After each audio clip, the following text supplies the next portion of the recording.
मैं यही कहना चाहूँगी अपने सभी भाइयों और बहनों से कि होम्योपैथी में जटिल बीमारियों का, खास तौर से महिलाओं की जो जटिल बीमारियां हैं, चाहे वो बच्चेदानी की गांठ हो, पीसीओडी हो, बच्चेदानी की सूजन हो, इसमें एक बार ऑपरेशन कराने से पहले आप एक बार होम्योपैथी ज़रूर ट्राई करिए। क्योंकि अगर जो शरीर में इंसान को कोई ऑर्गन दिया है भगवान ने, तो कोई चीज़ का फंक्शन है, उसको आपकी उम्र अगर हो चुकी है, बाई चांस अगर आपकी उम्र ज़्यादा है या आपके ऊपर दवाइयाँ प्रभाव नहीं दिखा रही हैं, तो operation is the last option. Operation के लिए आप ज़रूर जाइए, मैं बुरा नहीं मानती इस चीज़ को, लेकिन मैं ये कहती हूँ कि अगर आपकी एज कम है ना, तो अगर आप होम्योपैथी को ट्राई करते हैं तो आपकी बीमारी जड़ से रिमूव हो सकती है। साथ ही साथ महिलाओं के लिए एक बहुत खास अपील करना चाहूँगी कि जिस प्रकार से आप अपने परिवार का ध्यान रखती हैं, खाने पीने से लेकर हर चीज़ का, उसी तरह अपनी स्वास्थ्य की भी दृष्टि को ध्यान में रखना बहुत ज़रूरी है। पूरा भरपूर मात्रा में प्रोटीन, आयरन, कार्बोहाइड्रेट्स, विटामिन्स, ये सब जो हमारे भारतीय जीवन की जो हमारा भारतीय भोजन है, इस सब में प्रचुर मात्रा में उपलब्ध रहता है।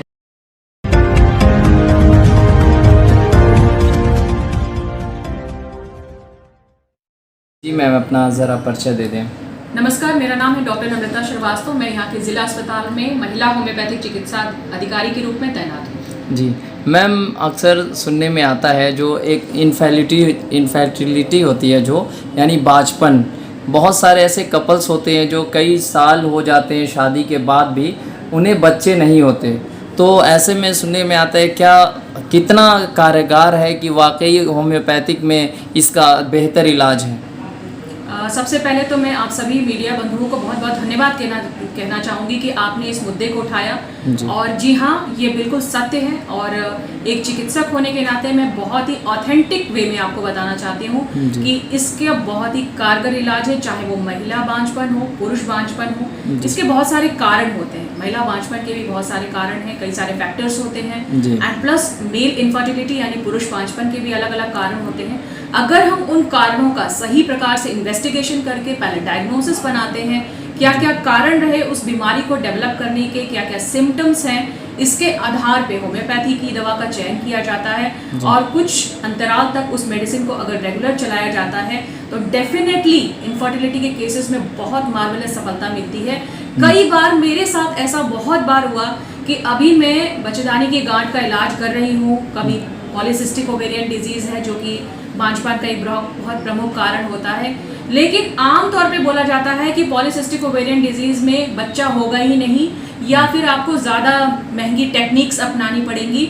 लेकिन मेरे साथ ऐसा बहुत बार हुआ कि इलाज के दौरान ही 2-3 महीना 4 महीना जाते जाते प्रेगनेंसी रुक जाती है।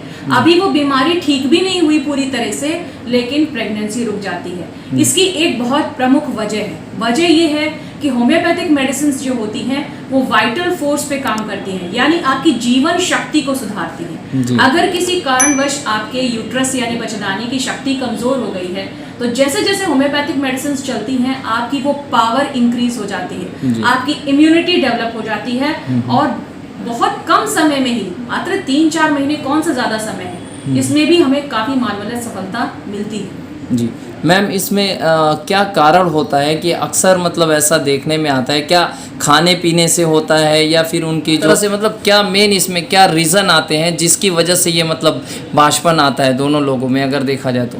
देखिए, महिलाओं के बारे में सबसे मैं पहले बताना चाहूँगी, क्योंकि महिला केसेस मेरे पास ज़्यादा हैं। जी। तो महिलाओं में सबसे बड़ी वजह, जैसे आपने अभी कहा, खान पान एक बहुत बड़ी वजह है। महिलाएं अपने परिवार के लिए तो बहुत ज़्यादा ध्यान देती हैं, लेकिन कहीं ना कहीं अपने पोषण की बात जब आती है, अपने खान पान की बात आती है, तो वो लापरवाह हो जाती हैं। और ये सब छोटे छोटे फैक्टर्स मिल के उनके अंदर जो हार्मोनल बदलाव पैदा करते हैं, क्योंकि जो हम खाते हैं वही हमारे शरीर को बनाता है। अगर हमारा आहार पौष्टिक नहीं है तो डेफिनेटली हमारे अंदर हार्मोनल प्रॉब्लम होती है, और जब हार्मोन्स की समस्या होती है तो गंभीर बीमारियां जैसे पॉलीसिस्टिक ओवेरियन डिजीज़ है, एंडोमेट्रियोसिस है, यूट्राइन फाइब्रॉइड है, इसके अलावा बल्की यूट्रस है, लिकोरिया है, ये सब ऐसी तरीके की प्रॉब्लम्स जन्म लेती हैं।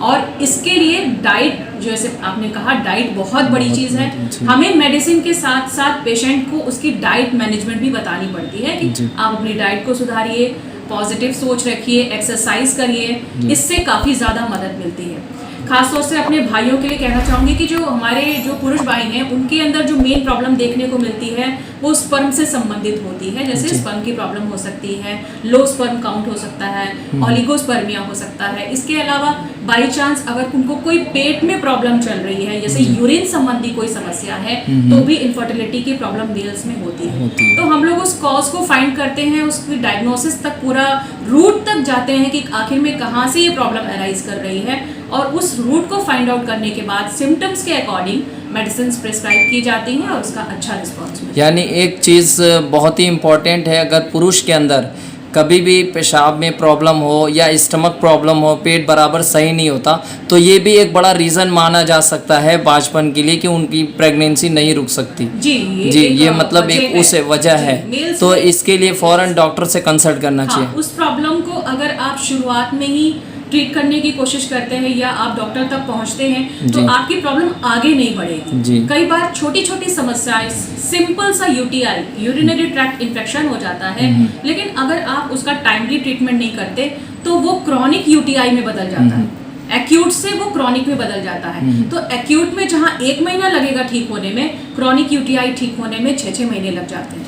तो आप अगर प्रॉब्लम हो रही है, नज़रअंदाज करने से बेटर है कि आप टाइमली ट्रीटमेंट लीजिए ताकि आपकी प्रॉब्लम आगे ना बढ़े। खास तौर से इनफर्टिलिटी की अगर प्रॉब्लम है तो छोटी छोटी चीज़ें भी अपने डॉक्टर से शेयर करनी चाहिए कि कहीं ऐसा तो नहीं कि इसकी वजह से हमारी प्रॉब्लम बढ़ रही है।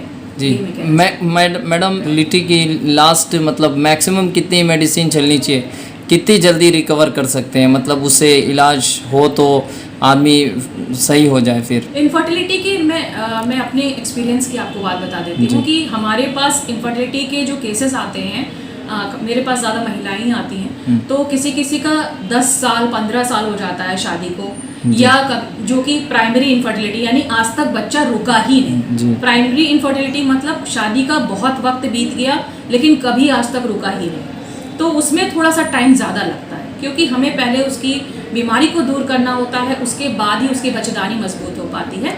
इसमें करीब 6-7 महीने का वक्त लग सकता है। लेकिन जो सेकेंडरी इनफर्टिलिटी है, जैसे मान लीजिए अगर किसी को पहले से बच्चा है, 3 साल 4 साल 5 साल का बच्चा है और किसी कारणवश उसको दोबारा बच्चा नहीं हो रहा, तो ये सेकेंडरी इनफर्टिलिटी आया है। और ये प्राइमरी इनफर्टिलिटी में जो समय लगता है उससे अपेक्षाकृत काफ़ी कम समय में ही हमें पॉजिटिव रिजल्ट्स मिल जाते हैं। अभी रिसेंटली का मेरे पास एक केस जो अभी पॉजिटिव हुआ है वो मात्र 1.5 महीने में हुआ है। बच्ची उनकी 6 साल की थी और उन्होंने ट्रीटमेंट, अभी जाके उनके हस्बैंड बाहर रहते थे, अभी वो वापस आए तो उन्होंने कहा कि हम बेबी चाहिए, नहीं हुआ, 1.5 महीने के ट्रीटमेंट में ही प्रेगनेंसी पॉजिटिव हो गई। तो दोनों तरीके के केसेस को आइडेंटिफाई करना बहुत ज़रूरी है कि प्राइमरी है कि सेकेंडरी है।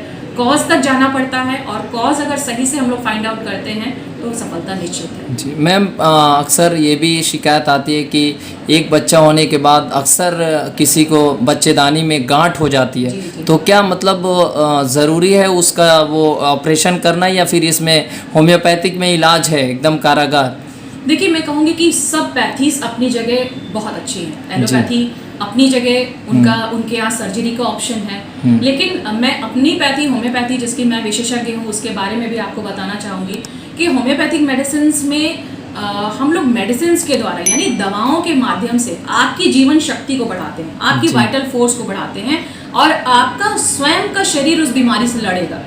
हम दवाओं के माध्यम से जो भी दवाइयाँ प्रयोग करते हैं, तो चाहे वो गांठ हो, चाहे ट्यूमर हो, सूजन हो, एंडोमेट्रियोसिस हो, या छोटी बीमारी से लेकर बड़ी बीमारी, चाहे सर्दी जुकाम से लेकर कैंसर, हमें सिम्टम्स की आवश्यकता पड़ती है। आप जो लक्षण देंगे उस लक्षण के आधार पे जो सबसे सटीक होम्योपैथिक दवा होगी वो आपकी चाहे छोटी बीमारी हो या बड़ी बीमारी, उसको दूर करने के लिए बहुत कारगर है। अच्छा मैम, बच्चेदानी का अगर ऑपरेट करा देते हैं जो गांठ होती है, तो क्या फिर वो दोबारा माँ नहीं बन सकती?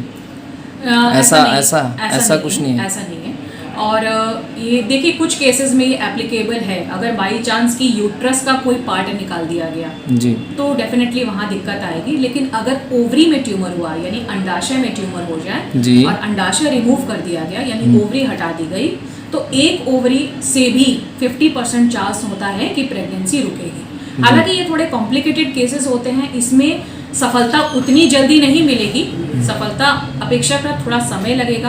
अगर पेशेंट ने टाइम दिया है, अगर पूरा फेथ है उसे आपकी मेडिसिन के ऊपर, तो सफलता ज़रूर मिलेगी। तो मैम एक लास्ट लोगों को मैसेज दें कि इसके लिए बेहतर इलाज क्या है और लोगों को किस चीज़ की मतलब इससे जागरूक रहना चाहिए और क्या क्या चीज़ें मतलब बरतनी चाहिए इससे बचने के लिए। जी मैं यही कहना चाहूँगी अपने सभी भाइयों और बहनों से कि होम्योपैथी में जटिल बीमारियों का, खास तौर से महिलाओं की जो जटिल बीमारियां हैं, चाहे वो बच्चेदानी की गांठ हो, पीसीओडी हो, बच्चेदानी की सूजन हो, इसमें एक बार ऑपरेशन कराने से पहले आप एक बार होम्योपैथी ज़रूर ट्राई करिए। क्योंकि अगर जो शरीर में इंसान को कोई ऑर्गन दिया है भगवान ने, तो कोई चीज़ का फंक्शन है, उसको आपकी उम्र अगर हो चुकी है, बाई चांस अगर आपकी उम्र ज़्यादा है या आपके ऊपर दवाइयाँ प्रभाव नहीं दिखा रही हैं, तो operation is the last option. Operation के लिए आप ज़रूर जाइए, मैं बुरा नहीं मानती इस चीज़ को, लेकिन मैं ये कहती हूँ कि अगर आपकी एज कम है ना, तो अगर आप होम्योपैथी को ट्राई करते हैं तो आपकी बीमारी जड़ से रिमूव हो सकती है। साथ ही साथ महिलाओं के लिए एक बहुत खास अपील करना चाहूँगी कि जिस प्रकार से आप अपने परिवार का ध्यान रखती हैं, खाने पीने से लेकर हर चीज़ का, उसी तरह अपनी स्वास्थ्य की भी दृष्टि को ध्यान में रखना बहुत ज़रूरी है।